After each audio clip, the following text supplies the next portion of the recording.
3 of No Ordinary Christians, you and I are taking a walk through the book of James. And I hope you're finding it as beneficial as I am, and as challenging as I am, as God is really speaking to me and hopefully to you as well about his level, his bar, where he's really said it, that we've been called to a higher calling, not just to be ordinary run-of-the-mill individuals, but God has called us to be true disciples. And what does that look like? And over the last couple of weeks, I know it's been challenging, but God is also, as he's challenged us, I want you to notice he's also moved in might and in power.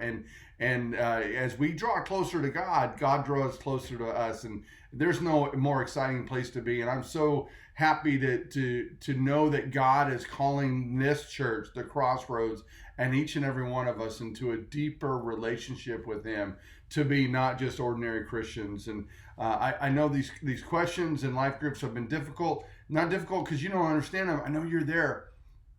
But it's been difficult because you've had to look inside yourself and really answer some questions. And I know, guess what? Today is going to be the same thing. And this is going to be a little different. I got a little mini movie for you at the end of this. What I'm going to ask you to do is pause the video, go through, read the scriptures. You're going to answer some of the questions, and then you'll see a spot that says resume the video. And I want you to watch it. And as you watch that video, I really challenge you, put yourself in that spot. Really listen to the dialogue between the individuals and what they're saying, and begin to think of yourself, because the questions as they're asked, we can either answer them kind of the Sunday school answers, or we can really think about it. Think about, what is it talking to me? What is it saying about me? Love you guys. Can't wait to hear again about what God is doing and just seeing him move in our lives.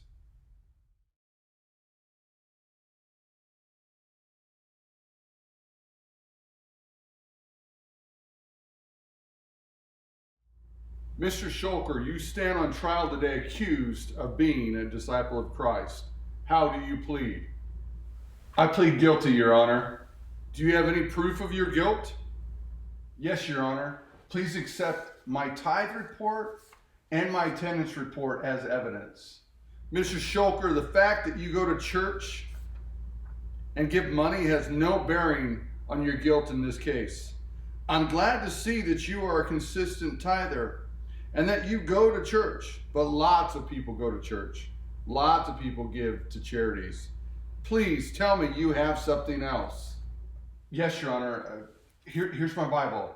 You can see it's quite worn out. I've read it. I've highlighted, annotated. This is my Bible. And Mr. Shulker, you must be aware that just reading the Bible, although it is the right thing to do, doesn't equate to being a true disciple. I cannot accept this either in your case to prove that you are guilty of being a disciple. But Your Honor, I'm a pastor. I left a great paying job and I moved my family to the south suburbs to pastor a church. Mr. Shulker, being a pastor does not qualify you as being a true disciple of Christ. But I am curious to find out a little bit more about your story. What do you mean by you left a good paying job and moved your family? Right. Yes, Your Honor. Back in 2016, I really believed that God was calling me into full-time ministry. I'd spent almost 20 years serving in a lot of different leadership roles and pastoring churches and just in other things, but I always had a secular job. And I believe that in 2016 that God said that it was time for me to be fully devoted to him and to leave my security and to do what he's called me to do. So in August of 2016, I quit my job and went into full-time ministry. Mr. Shulker, now that is some evidence that I'll allow to be submitted. Although one decision, one thing, even as big as that was to leave your job, a well-paying job, and move your family someplace, one thing does not prove your guilt. Have you brought anyone that could say that you truly are guilty of being a disciple of Christ? Yes, Your Honor, I brought my wife and my daughter here to testify. Very well. Let's hear from your wife first. Please take the stand, Mrs. Shulker. Thank you so much for being here today. As you are aware, your husband has pleaded guilty of being a disciple of Christ. Yes, Your Honor. I'd like to submit that James is going to college to get his master's in theology, but he's not just doing it to learn about Jesus or to be a better pastor. He's doing it because he's called to be a pastor of pastors. And he feels like this is the necessary step. He's diligent at what he's doing in college. He's not only focused on his grades, but really learning the material. Then on top of that, in that same calling, he's gathering the pastors in our community together to build community with them and to help lead them into iron sharpen iron that way. Thank you for your testimony today. That is admissible.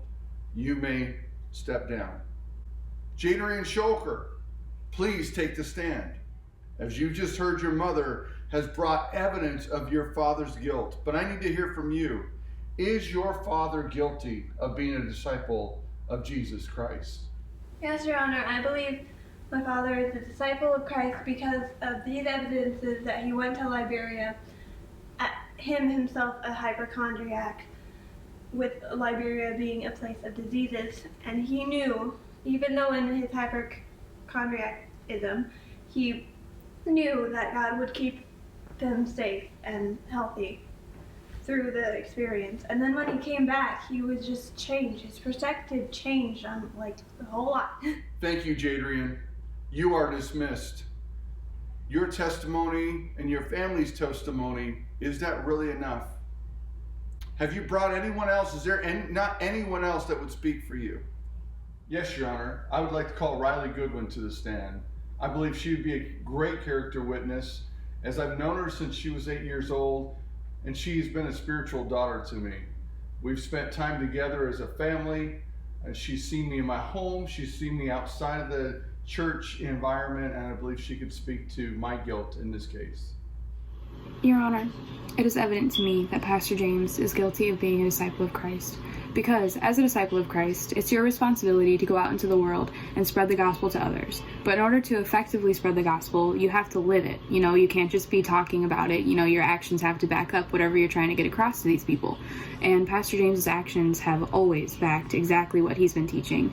And if you want a good example of a life that is, a person that's living their life chasing after Christ, running after him with everything he's got, look to Pastor James. And to me, that makes him pretty guilty. Thank you for your testimony today and for all the testimony and all the evidence, but we have one more witness. Jesus, would you please take the stand?